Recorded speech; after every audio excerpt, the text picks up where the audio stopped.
ফুলের বড়া বানাবো। ডালটা আমি ভিজিয়ে ধুয়ে নিয়েছি ভালো করে। বকফুলটা আমি ধুয়ে রেখেছি পরিষ্কার করে। এরকম ভিতরে কিছু নেই, ভালো করে আমি ধুয়ে পরিষ্কার করে নিয়েছি, শীতটা ফেলে দিছি। এবার আমি ডালটা বেটে নেব, তার জন্য কাঁচা লঙ্কা আর রসুন দিচ্ছি, একসঙ্গে বেটে নেব। ডাল, কাঁচা লঙ্কা, রসুন একসঙ্গে ভালো করে বেটে নিয়েছি। এবার আমি হলুদ দিলাম,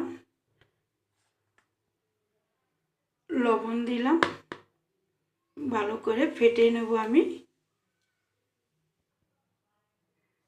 ভালো করে ফেটে নেব। একটু জল দিয়ে দিচ্ছি।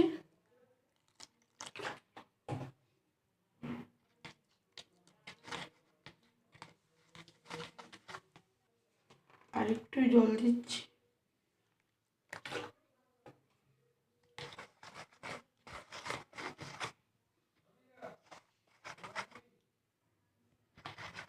ভালো করে ফেটে নিলাম। এবার আমি রেখে দিই, 10 মিনিট পরে বানাবো। কড়াইতে তেল দিয়ে দিলাম, সাদা তেল। তেলটা আমার গরম হয়ে গেছে। এটা আবার ভালো করে আরো ফেটে নিলাম।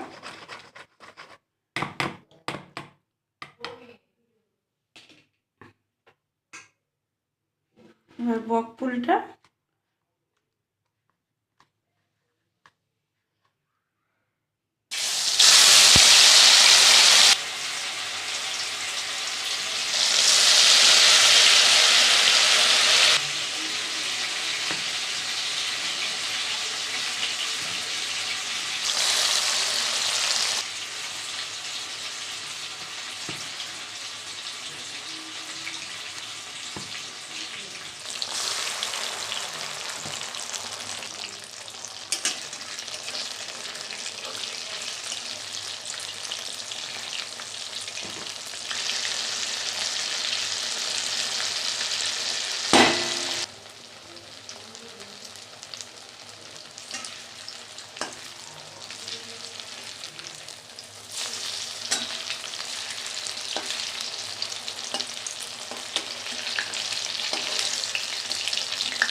বড়াটা আমার হয়ে গেছে। এবার নামিয়ে নিচ্ছি।